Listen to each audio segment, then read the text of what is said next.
40 خيرا له من أن يمر بين يدي المصلي متفق عليه বুখারী মুসলিম শরীফের হাদিস। আল্লাহর নবী ইরশাদ করেছেন, আল্লাহর নবী ইরশাদ করেছেন, যদি একজন মুসল্লি আর একজন নামাজীর সামনে দিয়ে একজন ব্যক্তি নামাজরত অবস্থায় তিনি নামাজ পড়তেছেন, তার সামনে দিয়ে চলা যাওয়া ক্রস করা, এর কত বড় অপরাধ হয়, কত বড় গুনাহ হয়। সে বান্দা যদি জানতো 40টি কল্যাণ পর্যন্ত তিনি অপেক্ষা করত। 40 কল্যাণ মানে এর ব্যাখ্যায় রাবি বর্ণনা করতেছেন, এটা একদিন, 40 দিন, 1 মাস, 40 বছর হতে পারে। অপেক্ষা করত, মুসল্লির সামনে দিয়ে কেউ হাঁটত না। একদিন, 1 মাস, 40 দিন, কেউ বলেছেন 40 বছর অপেক্ষা করত, তারপরও একজন নামাজীর সামনে দিয়ে সে চলে যেত না, ক্রস করত না, কারণ এর গুনাহ এত বড়।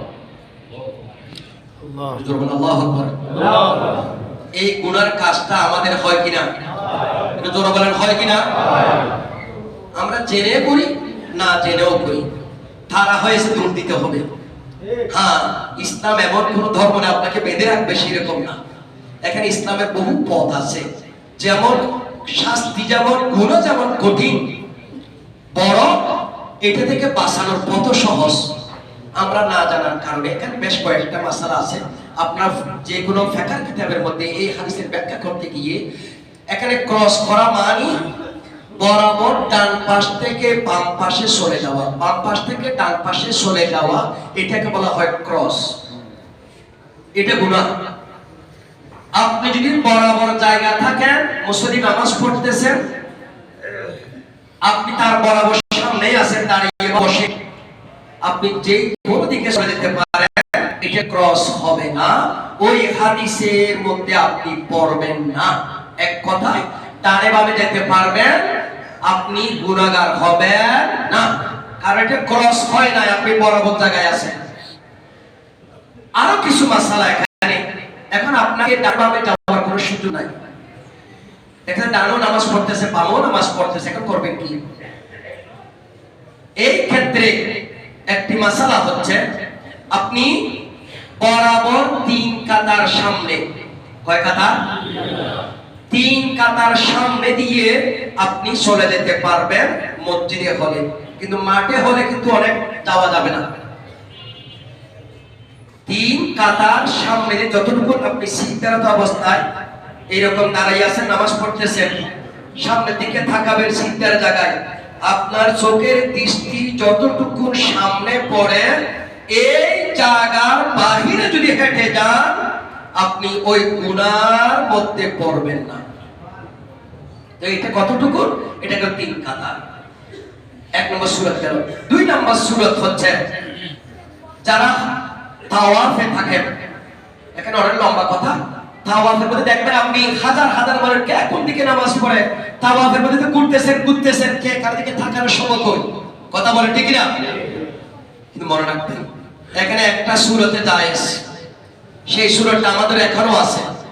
আপনি যদি ইমাম সাহেবের সামনে যদি সূত্রা থাকে, সূত্রা মানে আমার সামনে একটা দেয়াল থাকে, 1 হাত 18 ইঞ্চি পরিমাণ, 18 ইঞ্চি প্রাণ কোম্পানি দেশের মধ্যে একটা বের করেছে সূত্রা, এটা কিন্তু 18 ইঞ্চি হয়, এটা 12 ইঞ্চি হয়। ওই 12 ইঞ্চি দিয়ে হবে না, 18 ইঞ্চি হতে হবে। এতটুকু ছটি আপনি সামনে দাঁড় করাইয়া যদি নামাজ ইমামের সামনে থাকে, দেয়াল হোক আর হোক, কমপক্ষে 1 হাত 18 ইঞ্চি পরিমাণ যদি সূত্রা সামনে থাকে, এর পিছনে যারা মুসল্লি আছেন, আপনার সামনে দিয়ে যদি কেউ যদি হেঁটে যায়, আপনি যে ইমামের পিছনে আছেন, ইমামকে ক্রস না করে যদি মুসল্লিকে যদি ক্রস করে যান, গুনাহ হবে না। আরেকটা সূরত, যেহেতু আপনি ফরজ নামাজ পড়তেছেন, এখানে মক্কা শরীফে, আর তাওয়াফটাও যখন ফরজ কাজ করতে গিয়ে ফরজ নামাজের সামনে সামনে দিয়ে যদি যান, এটার মধ্যে শিথিলতা রয়েছে। কারণ আপনার কাজটা অবশ্যই তাও আমরা করতেই হচ্ছে, উপায় নাই। নামাজও তিনি পড়তেছেন, পড়তে হবে, সেই ক্ষেত্রে শিথিলতা রয়েছে। আপনি তাওয়াফের সময় মুসল্লির সামনে দিয়ে হাঁটলে এই হাদিসের আওতায় পড়বেন না। বাকি অন্য অন্য নামাজ, আপনি ফরজ নামাজ কেমনে জানবেন? আপনি নামাজ, উনি নামাজ পড়ছেন, আপনি হেঁটে যাচ্ছেন, আপনি নামাজ না তাওয়াফও না, সেই ক্ষেত্রে আপনার উচিত হবে দাঁড়ায় থাকা। এখন আমরা তো দাঁড়ায় থাকতে পারি না, এখানে কিন্তু আপনাকে বহু রকমের সিস্টেম আছে, এগুলো বলতে অনেক সময় আমি বলি, একটু দেখা দিচ্ছি আপনাদেরকে, দুই এক মিনিট সব বেশি মাফ করবেন, সেই জিনিসটা একটু খেয়াল করবেন। এখানে যদি আমাদের যে এরকম ঘটনা ঘটে, মনে করেন আমি এইটাকে ক্রস করে আমাকে যেতে হবে, বা আমি এদিকে আসি ফাঁসি এদিকে, আমি দেখাচ্ছি আপনাকে, প্র্যাকটিক্যাল দেখাই। এইটা হচ্ছে ব্যক্তিটা নামাজ পড়তেছে, আমাকে এখন এইদিকে যেতেই হবে, আবার ওই দিকের একজন ব্যক্তি এখানে আসতেই হবে। কি করবো এখন? উপায় নাই। তো প্রথমে কাজ করব কি, আমি যিনি নামাজ পড়তেছেন ওনার সামনে গিয়ে আমি এইভাবে আসবো। আমি সামনে সরে আসলাম, এই ব্যক্তি যিনি যেতে চাচ্ছেন ওনাকে আমার পিছন দিয়ে ওনাকে এদিকে আসার সুযোগ করে দেবো, তাহলে উনি চলে গেলেন। এরপরে আমি আবার এদিকে সরে আসলাম, আমার ভাইটাকে ক্রস করার সুযোগ করে দিলাম। আমি কিন্তু ক্রস করি নাই, আমি শুধু সামনে গিয়েছি, উনি যখন পার হয়ে গেল আমি এদিকে সরে আসলাম, ঠিক আছে? এরপরে ওই ভাইটাকে এই জায়গায় এনে দিলাম, আমি আবার পিছন দিয়ে ক্রস করে ওই জায়গায় চলে গেলাম। জোরে বলেন না সুবহানাল্লাহ।